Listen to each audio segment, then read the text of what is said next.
Yo, it is Jay here, your accountability coach, future psychologist and sociologist and doctor.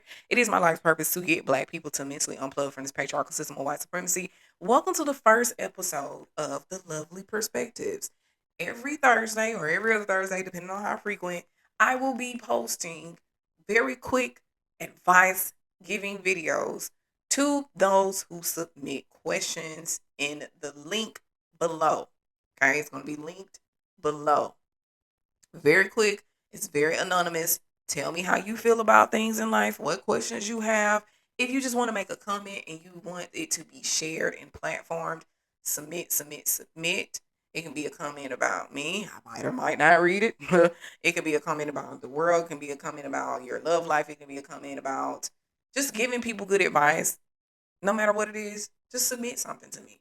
Now, this is not going to automatically add you to my email list. If you are someone who you want to be added to my email list, stay tuned to the end of this video so you can understand how to join the Live and Love the community. It is a growing community of Black femme types. I do welcome Black men if you are open and you are still somewhat open to feminine energy and feminine education. However, this is a channel, this is a brand that is geared towards Black women or Black femme types. So, yes, we are LGBTQ plus friendly ally over here. Now, the first question I have gotten, I'm going to post it up here so you can see it. Reading it from my phone right now. Be kind in the comments. Okay, be kind. If you disagree even with my advice, that is fine. I am so happy that people disagree. Just don't disagree with the intention of changing my mind because it might not go the way that you want. Just disagree because you just want to voice your opinion about it with no intention. Okay, now, again, be kind. These are people who are bearing their soul. They want to hear a response. They want to feel good about what is happening, even if it is something that is bad. So we all need to hold space and hold grace for them. You will not know who the fuck this is, all right? So I'm not going to give out any personal information. As I said, it's anonymous, okay? It comes just like how you see. I don't see any names. You just submit your response or question. All right, so it starts off like this. My mother is a hater. My entire life, she has compared me to my older brother. Well, I relate to that. Saying he never gave her any problems. She's always hated me having an opinion, especially if it opposed hers. Don't get me wrong, she was indifferent to my dreams. She never shot me down or made me feel bad about being who I was. Oh, but she definitely took issue with me more than my brother. At least that's how I perceive. Okay, some self awareness there. Any small thing can turn into an argument with her. Right now, she is in a down period in her life and she moved in with me 4 months ago. She's widowed from my stepfather, and my dad was fairly absent and remarried over 10 years ago. My question is, she told me she would only be here for a month. Well, here we are. She barely contributes to the household. Would it be wrong for me to evict her ass? Damn. I'm sorry, it's not funny. It's just the turn at the end of the comment. Would it be wrong for me to evict her ass? Let's dissect this. Let's start with your mother is a hater. I have a lot of questions. That's what's gonna happen with these. A lot of these I'm gonna end up having questions because I feel like when we have these kind of advice columns, what I don't like about it is I can't have that volley, that inner, that inner dialogue. I say inner, but that back and forth dialogue. So for me, it's kind of hard for me to answer these questions and be succinct in my response. So again, proceed with caution. But when you say your mother is a hater, I often understand that statement, but it's when it comes to mother daughter relationships, it's complex. It can mean anything. Is she a hater of your accomplishments? Well, you said she's indifferent to your dreams. So, but still, is she a hater towards your accomplishments? Is she a hater towards your looks? Like, is she downplaying how you look? Is she, like, how, if you call her a hater, how do you define her being a hater? Now, in my entire life, she's comparing me to my older brother. Girl, do I relate to that? And honestly, my mama kind of said the same thing. Like, she feel like I always gave her more issues than my brother, and I didn't. This is very strange to me. I think it's, again, it comes to this mother daughter relationship. Even sometimes in a healthy connection between a mother and daughter, you can feel that pressure. I find myself having to take a step back when it comes to my daughter because I don't want to be overly critical. But I'm gonna criticize. I criticize every damn thing. But I want to make sure I'm not being overly critical in a space where she feels like it's, I guess, competitive. I don't even like to say that word, but I guess, for lack of a better word, that she feels like I'm weighing her up against me. If that makes sense, I think that makes better sense. So think sometimes that's just the complexity of the mother-daughter relationship. However, because I don't know what that really looks like when you say she's always hated you for giving an opinion that opposed hers, I can understand, but I want to know exactly what that looks like. What kind of opinions are we talking about? Are they opinions about yourself, how you feel about yourself, your life, what you believe in, So, and when you say indifferent to my dreams, that doesn't sound like support. It just sounds like maybe, again, because when you say my mother's a hater, but she's indifferent to my dreams, I get why you're saying that because you're like, well, she's a hater, but when it comes to like what you want to do, what you want to accomplish in life, I'm assuming the way you worded it, that means that she's not a hater of your dreams. She's just a hater of your opinions. I think I'm following you. So, because you said she never shot you down or made you feel bad about being who you was. That's a good sign. That's a good sign. So now I'm starting to peel back the layers. I'm thinking that maybe you guys just disagree as normal, like y'all are just two different people, y'all. Now, just because someone is your mother, someone is your relative, that does not mean that y'all are gonna be friends. It doesn't mean that y'all are gonna have a connection that surpasses that kinship, right? Maybe she's just your mom. Some people have a mom who's also their friend. Some people just have a mom. Some people just have a mom. Like my mom, she teetered the line of my friend, and sometimes she's just my mom. Most of the time, I feel like she's just my mom, but I know I can talk to her like a friend sometimes. Sometimes it just depends. So I just feel like maybe y'all don't have the relationship that y'all just don't have that relationship. Y'all just don't have that closeness. And the question I have, if I am correct in that, do you want to be closer to her? I mean, maybe you don't because you did say how can would you be wrong to do that? But I'm just saying, if you want to be closer to her, do you think that's possible? And do you want to? Because it just seems like maybe y'all just not close. Not necessarily that it's toxic, but maybe y'all just not close.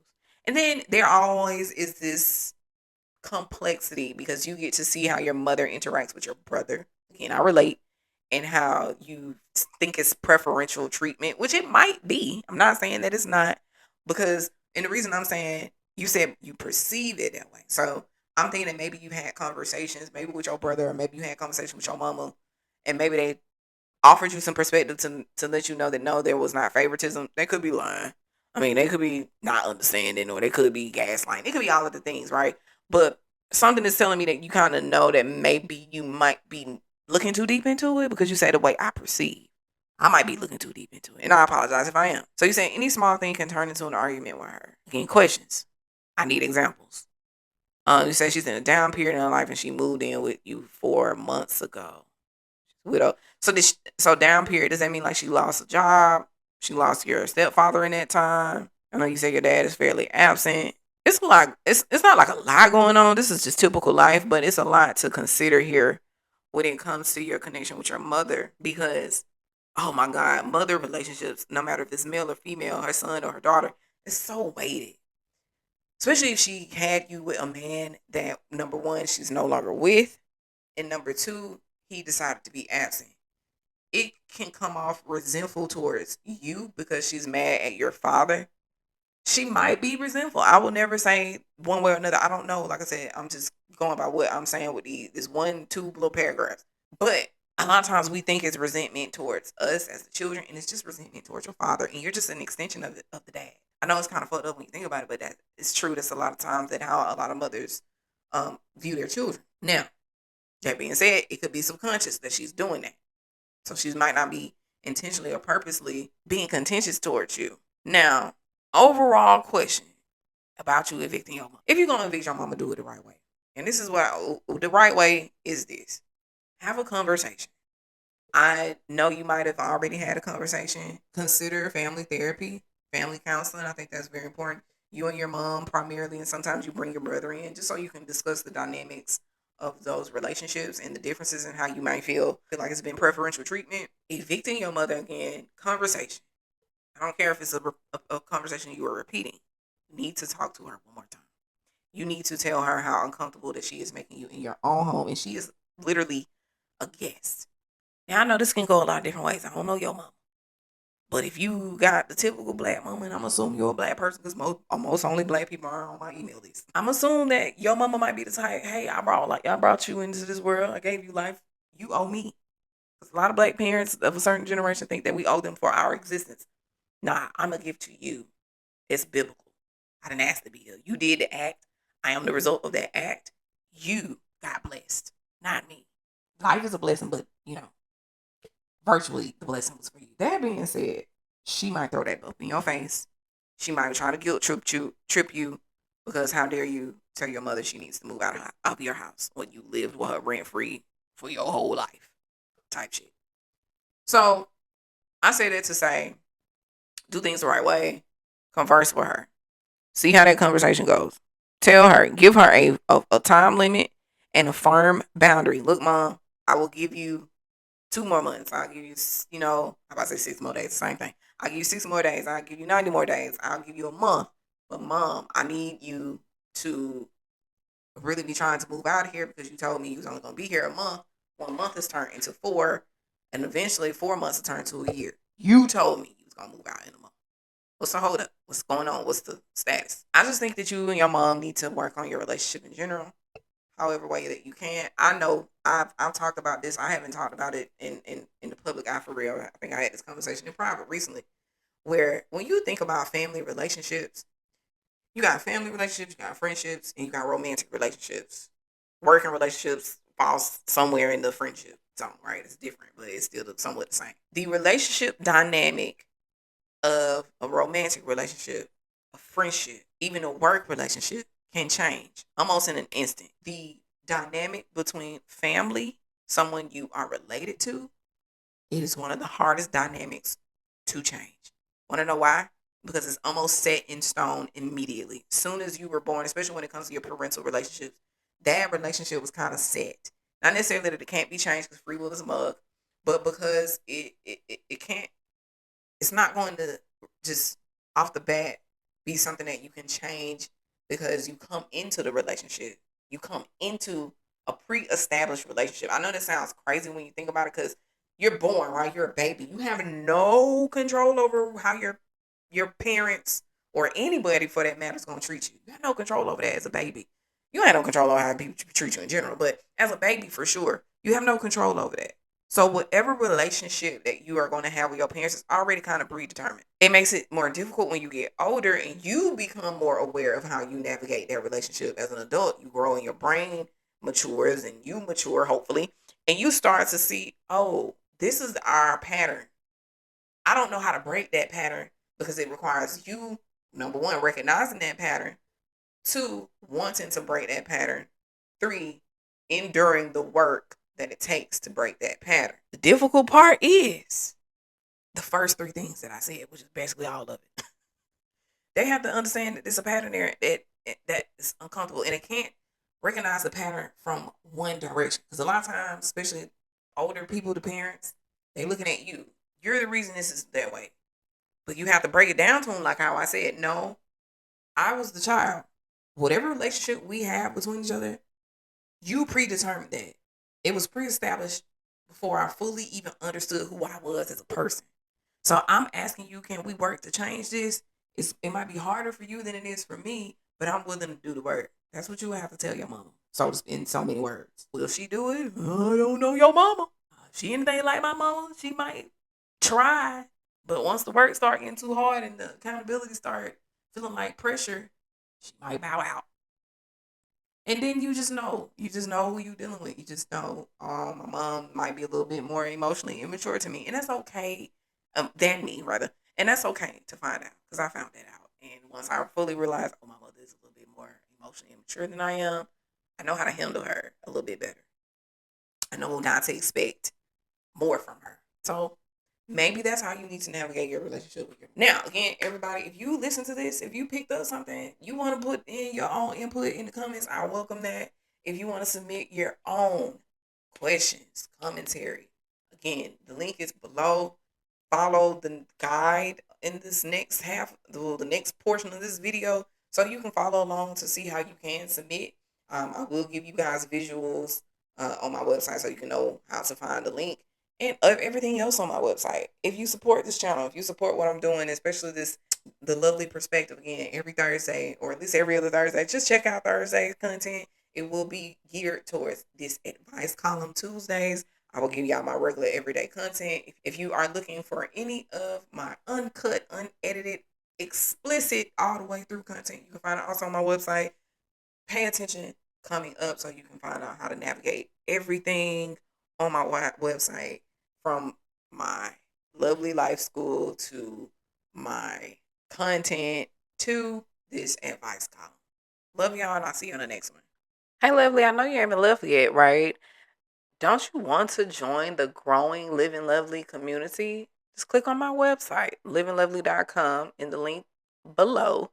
If you would like to read the free sample of my new book, Thorn to the Eye, it is right there at the top of the page. There's also a pop-up that you can get access to this page. Put your email in and it will be delivered promptly to your email. Make sure you read the sample and then go grab the full book. Support Black art.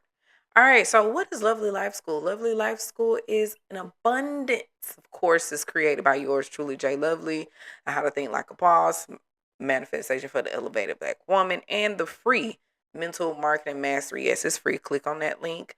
Also, in order to join our community, you can access uncensored content, or you can get access to all the content that is available from J. Lovely, from courses to uncensored content, as well as a one-on-one coaching session. So you choose based on your needs. Make sure you read below so you can get to know all of the goodies that are offered for each package. Scroll on down and you will get to see the merch that we have. Black statement pieces, Black pride, Black unity. A lot of our merch is centered on making sure that we highlight Black pride on a daily basis. I'm always in this merch. At least once a week, you're going to see me in a t-shirt, a tank, or something, okay? Support Black art, support Black merch. You can also book me for speaking engagements or one-on-one calls. There's my YouTube. If you haven't joined, go ahead and click on that. Now, if we scroll up and go to our offers, click on that, you will get to see all of the things that we offer on one page, from my Lovely Life School to one-on-one coaching, and also the merch and digital assets. Okay, I have a lot of books and journals that are available as well. Okay, girl has a lot for everybody. Whatever you need, I got you. I promise I got you. Right? Make sure you also check out the facts and cancellation page before investing. And then lastly, if you would like to submit your anonymous question or request, go to Lovely Thoughts blog on the toolbar. Go down. There you are. Make sure you click submit your question. Now, this is also going to be available below in the description box, the direct link. But if you happen to be on my website and you would like to submit from there, that is how you can access it. Just follow the prompts, click next, put in your question, submit, and you may be featured on the show. Love you.